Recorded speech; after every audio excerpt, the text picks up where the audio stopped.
میں کہا گیا ہے کہ یہ واقعہ درست نہیں ہے، بے اصل ہے، اس سے بچنا چاہیے، اس کے بیان کرنے کا، اس کو بیان کرنا جائز نہیں۔ جب واقعی بے اصل ہے تو پھر اس کی بنیاد پر یہ عقیدہ رکھنا کہ قبر میں غوث اعظم آتے ہیں یا غوث اعظم کی نسبت کافی ہے بخشش کے لیے، یا غوث اعظم آ کر سوالوں کا جواب دے دیں گے، میں کہتا ہوں اس سے بڑی بدقسمتی اور کیا ہوگی۔ بعض حضرات اس باب میں ملفوظات حکیم الامت کا حوالہ پیش کرتے ہیں اہل بدعت۔ تو پہلی بات یہ کہ جب خود آپ کی کتابوں نے اس کو بے اثر قرار دے دیا تو آپ کے لیے آپ کی کتابیں حجت ہونی چاہیے، ہماری کتابیں حجت ہونی چاہیے۔ ہمیں تو معذرہ ویسے آپ ایمان سے خارج قرار دیتے تو اپنے عقیدے کے لیے آپ کو ایسی کتابیں ملی تو آپ کے مذہب پر یہ جائز نہیں۔ باقی رہی بات حکیم الامت مولانا شریف علی تھانی صاحب کی ملفوظات کی، تو دیکھیں اس حوالے سے بھی ہم وضاحت کر دیں کہ اس طرح کے جو ملفوظات ہوتے ہیں یا واقعات حکایات کی کتابیں ہوتی ہیں اس میں رتبہ بیان بھی سب کچھ ہوتا ہے میرے کو۔ جب سیاہ ستہ کے اندر ضعیف روایتیں ہیں، غیر معتبر روایتیں ہیں، جب بخاری مسلم کی شرط پر جمع کی جانے والی کتابوں میں موضوع تک روایتیں آ گئی ہیں، جب صحیح کا التزام کرنے والے محدثین سے بھی جھوٹی روایتیں اپنی کتابوں میں آ گئی، تو کسی کے جمع کردہ ملفوظات یا حکایات یا واقعات میں ہر بات درست ہو، یہ کہاں سے ثابت ہے؟ لہٰذا اس کا اول جواب تو یہ کہ اس واقعے کو ہم بھی تسلیم نہیں کرتے، بھلے وہ کسی بھی کتاب کے اندر ہو یا واقعہ جھوٹا بے اصل ہے۔ اور ملفوظات آپ کے ہاں ویسے بھی بسم اللہ الرحمن الرحیم۔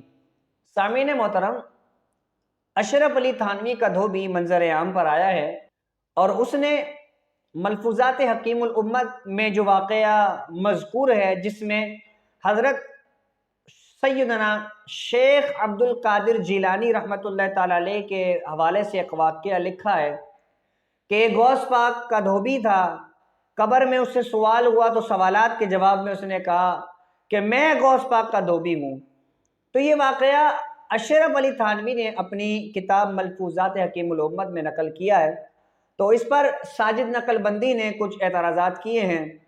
اول تو اس موضوع پر میں نے 4 مہینے پہلے مفتی طارق مسعود جو دیوبندیوں کا عالم ہے اس کو جواب دیا تھا، اور اس میں نے 4 حوالہ جات رکھے تھے کہ یہ واقعہ بے اصل ہے۔ اسی چیز کو ساجد نقل بندی نے اپنی اس ویڈیو کے اندر پیش کیا۔ اس نے یہ کہا کہ یہ آپ کے اکابرین کے نزدیک واقعہ بے اصل ہے تو ہمیں کیوں پیش کر رہے ہو، اور ہمیں تو تم مسلمان مانتے نہیں ہو۔ تو ساجد نقل بندی ذرا سن لے کہ اول تو یہ واقعہ ملفوظات حکیم الامت میں ہے، تو یہ ہم نے بطور الزام تمہیں پیش کیا کہ تم اپنے اس اشرف علی تھانوی پر کیا فتویٰ لگاؤ گے کہ اس نے اول تو حضرت شیخ عبد القادر جیلانی رحمۃ اللہ تعالی علیہ کو یہاں غوث اعظم لکھا، اور دوسرا اس نے یہ عقیدہ دیا کہ پیر کا قبر میں فائدہ ہوتا ہے۔ ان دونوں چیزوں پر اشرف علی تھانوی پر کیا حکم لگے گا، اسی الزامی جواب کو پیش کر کے علماء نے اس واقعے کو بیان کیا۔ بہرحال اس نے یہ کہا کہ جب آپ کے نزدیک بے اصل ہے تو اس کو کیوں پیش کیا گیا؟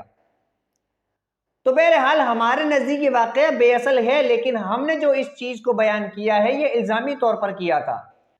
پھر اس نے اسی ویڈیو کے اندر ڈنڈی ماری کہ فتاوی شارح بخاری سے اس نے جب حوالہ پڑھا تو صرف اتنی عبارت پڑھی کہ یہ واقعہ بے اصل ہے۔ اسی کتاب کے اندر، اسی سوال کے جواب کے اندر، فتاوی شارح بخاری کے اندر آگے جا کر تفصیلی کلام کیا ہے کہ پیر کا قبر میں یا حشر میں یا دیگر مقامات پہ کام آنا یہ ثابت ہے کہ پیر اپنے مرید کے کام آتا ہے۔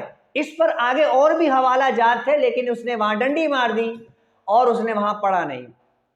آگے امام شعرانی رحمۃ اللہ تعالی علیہ کے حوالے سے 2 واقعے ان کی کتاب میزان الشریعت الکبریٰ کے اندر مذکور تھے، وہ نقل تھے، لیکن ساجد نقل بندی نے ان چیزوں کو چھیڑا تک نہیں۔ اسی کے بعد اخبار الاخیار کا ایک اور حوالہ موجود تھا۔ عبدالحق محدث دہلوی کو دیوبندی بھی مانتے ہیں اور بریلوی بھی مانتے ہیں، لیکن ساجد نقل بندی نے کیا کیا، ان عبارات کو پڑھے بغیر اس نے صرف یہ پڑھا کہ یہ واقعہ بے اصل ہے بس۔ تو آگے پڑھتا اور ان علماء پر فتوے لگاتا اور ان کا حکم بیان کرتا جنہوں نے یہ تسلیم کیا ہے کہ پیر قبر میں کام آ سکتا ہے، ایک اللہ کا ولی تصرف کر سکتا ہے۔ تو پوری عبارت جو تھی وہ آپ سماعت کر لیں۔ اسی طرح فتاوی شارح بخاری کے اندر اس واقعے پر تفصیلی بات موجود ہے، اس کے صفحہ نمبر 123، 124، 125، 126، 127 تک اس پر تفصیلی گفتگو کی گئی ہے۔ میں آپ کے سامنے چیدہ باتیں یہاں ذکر کر دیتا ہوں۔ سب سے پہلے یہاں پر سوال ہوا اور سوال کے ساتھ ایک نظم موجود تھی جس میں اسی طرح کا ایک واقعے پر نظر کی گئی۔ اس پر جواب دیتے ہوئے فتاوی شارح بخاری رحمۃ اللہ تعالی علیہ نقل کرتے ہیں کہ یہ حکایت نہ میں نے کسی کتاب میں دیکھی ہے اور نہ کسی سے سنی ہے۔ جس طرح حکایت منظوم ہے وہ کئی وجوہ سے غلط ہے۔ اولاً قبر میں یہ سوال ہی نہیں ہوگا تو کس کا امتی ہے، سوال ہو تو یہ ہوگا ما تقول فی ھذا الرجل، کہ حضور اقدس صلی اللہ علیہ وسلم کی طرف اشارہ کر کے پوچھا جائے گا کہ ان کے بارے میں کیا کہتا ہے۔ دوسرا، ثانیاً نکیرین حضور غوث پاک کو نہ پہچانتے ہوں گے نہ جانتے ہوں گے، یہ غلط ہے۔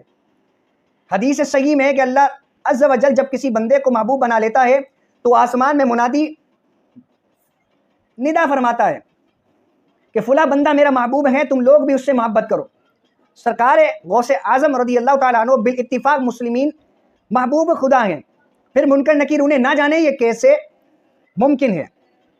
ثالثاً احادیث میں تصریح ہے کہ اگر مومن ہوتا ہے تو قبر کے تینوں بنیادی سوالوں کا جواب دے دیتا ہے کہ میرا رب اللہ ہے، میرا دین اسلام ہے اور یہ اللہ کے رسول ہیں۔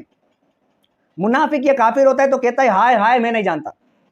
لہذا اس نظم میں جو یہ کہا گیا کہ اس نے دونوں سوالوں کے جواب میں کہا وہ اس حدیث کے خلاف ہے، مگر یہ بات حق ہے کہ حضرات اولیاء کرام ائمہ بزرگان دین اپنے مریدین معتقدین متعلقین کی قبروں میں نکیرین کے سوالات کے وقت تشریف لاتے ہیں۔ اب یہاں سے دوسری بات شروع ہو گئی۔ پہلا، ہمارے نزدیک وہ واقعہ ثابت نہیں۔ دوم یہ کہ آیا کہ اولیاء کرام تصرف کر سکتے ہیں اور اپنے مریدین کی قبر میں جا کر سوالات نکیرین میں آسانی کر سکتے ہیں؟ اس پر جواب عرض ہے تو بالکل کر سکتے ہیں، آسانی پیدا کر سکتے ہیں۔ اب چونکہ آگے مفتی طارق مسعود دیوبندی ہیں، اس پر انشاءاللہ ہم ان کو تفصیلی جواب دیں گے، آیا کہ اولیاء تصرف کر سکتے ہیں یا نہیں کر سکتے۔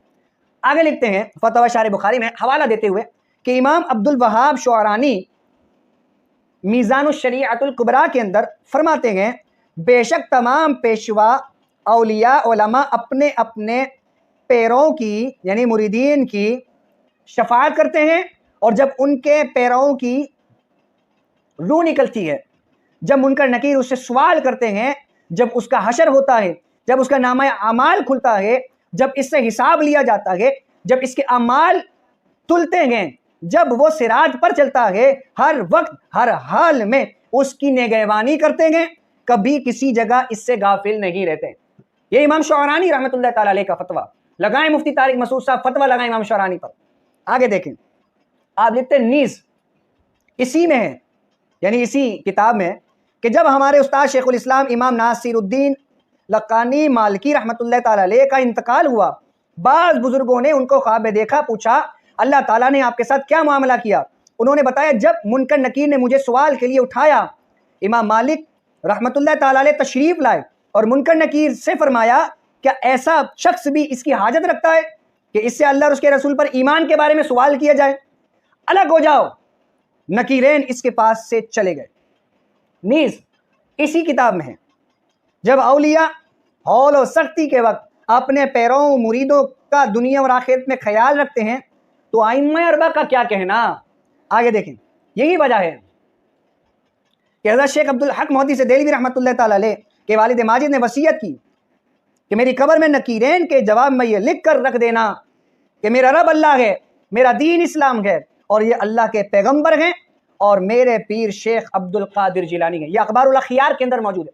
مفتی طارق مسعود صاحب لگائیں فتویٰ عبدالحق محدث دہلوی رحمۃ اللہ تعالی علیہ پر۔ پھر اس نے آگے جا کر یہ کہا کہ یہ واقعہ بے اصل ہے دیوبندیوں کے نزدیک۔ وہ کہتا ہے کہ ہمارے نزدیک بھی یہ واقعہ بے اصل ہے، اور یہ واقعہ چونکہ ملفوظات میں سے ہے تو ملفوظات قابل حجت نہیں ہوتے۔ تو ساجد نقل بندی سے گزارش ہے کہ ایک تو یہ واقعہ کہنا کہ یہ بے اصل ہے یہ تمہارا فریب ہے، کیونکہ اسی واقعے کو آپ کے اکابرین نے نقل بھی کیا ہے اور اس کو بے اصل نہیں کہا۔ حوالہ جات آپ کے سامنے میں رکھ دیتا ہوں، اشرف علی تھانوی کے پسندیدہ واقعات کتاب کے اندر بھی یہ واقعہ مذکور ہے. یہ واقعہ حضرت تھانوی کے پسندیدہ واقعات کتاب، اس کتاب کے اندر بھی یہ واقعہ موجود ہے. اس کا صفحہ نمبر 36 پہ یہی واقعہ موجود ہے. اسی طرح آپ کے 2 فتاوی جات، ان کے اندر بھی اسی طرح کے سوالات جب ہوئے تو انہوں نے اس واقعے کو نقل کیا اور کہا کہ جو توجیہ تھانوی نے بیان کی ہے وہی توجیہ اس میں رہے گی. انہوں نے دونوں مقامات پہ، دونوں فتاوی جات کے اندر کہیں یہ بات مذکور نہیں ہے کہ یہ واقعہ بے اصل ہے. تو جب واقعہ ہی بے اصل نہیں ہے تو تم کون ہوتے ہو اس واقعے کو بے اصل کہنے والے؟ تو واقعہ تو تمہارے اکابرین کے نزدیک یہ حجت ہے. اور پھر خود اشرف علی تھانوی نے واقعہ نقل کرنے سے پہلے یہ کہا ہے کہ اگر فلاں نام لیا کہ بھئی یہ اگر نہ کہتے تو میں اس واقعے کو سچ نہ سمجھتا. یعنی جس نے اس واقعے کو نقل کیا ہے اس کی توثیق بھی کر دی کہ یہ بندہ سچا ہے. اسی طرح جب اس کے جواب کے اندر دارالفتہ دیوبند نے جواب لکھا تو یہ کہا کہ یہ کشف سے ان کو معلوم ہوا ہے. تو یہ واقعہ دھوبی والا ہمارے نزدیک بے اصل ہے، لیکن اشرف علی تھانوی ہو اور آپ لوگوں کے دیوبندی اکابرین ان کے نزدیک یہ واقعہ قابل حجت ہے. تو اس کے اندر لفظ غوث اعظم بھی ہے، اس پر بھی حکم بتا دیں کہ کیا لگے گا اشرف. تو بہرحال سامعین آپ کے سامنے میں نے ویسے بھی اس پر تفصیلی کلام پہلے کر چکا تھا، چونکہ ساجد نقل بندی کا اس پر کلپ آیا تھا تو اسی وجہ سے میں نے اس کو یاد دلا دیا کہ یہ واقعہ غیر ثابت ہمارے نزدیک ہے، لیکن تمہارے نزدیک یہ واقعہ قابل حجت ہے اور سچا واقعہ ہے، جھوٹا واقعہ نہیں ہے. تو ہمارے نزدیک تو یہ واقعہ ثابت نہیں ہے غوث پاک کا دھوبی والا. اور رہی بات اولیاء کا تصرف کرنا، یہ کتاب ہے دیوبندیوں کی، کتاب کا نام ہے حافظ الحدیث نمبر. یہ لکھی گئی ہے زیر سرپرستی جانشین حضرت حافظ الحدیث حضرت مولانا فدا الرحمان درخواستی کی زیر سرپرستی پر، اور لکھی گئی ہے محمد عبداللہ درخواستی کے لیے. ان کا تذکرہ یہاں موجود. یہ پوری کتاب اسی بندے پر لکھی گئی ہے. اسی کتاب کے اندر صفحہ نمبر 312 مفتی طارق مسعود صاحب، یہ آپ کے لوگوں کی کتابیں ہیں، یہ دیوبند کی کتابیں ہیں. اس میں لکھا ہے کہ حکیم الامت حضرت تھانوی رحمۃ اللہ تعالی علیہ نے بھی تشریح فرمائی کہ بعض اولیاء اللہ بعد الموت بھی اہل تصرف ہوتے ہیں. تو یہ تصرف تو آپ کی کتابوں سے ثابت ہے. تو مفتی طارق مسعود صاحب لگائیں فتویٰ اس پر بھی. آپ تو بڑا مذاق بنا رہے تھے کہ بزرگ کیسے آ سکتے ہیں. یہ لیجیے آپ کے اپنے بزرگوں سے ثابت ہے کہ یہ بعد الموت اولیاء تصرف کر سکتے ہیں. مفتی طارق مسعود صاحب سے گزارش ہے کہ اس طرح کے واقعات اور بھی موجود ہیں. اسی طرح وہ قاسم نانوتوی کا ارواح ثلاثہ کے اندر ایک واقعہ نقل ہے کہ 2 دیوبندیوں کا قبر سے نکل کر، قاسم نانوتوی قبر سے نکلا اور اس نے 2 دیوبندی کا آپس میں صلح کروایا، یعنی ان کا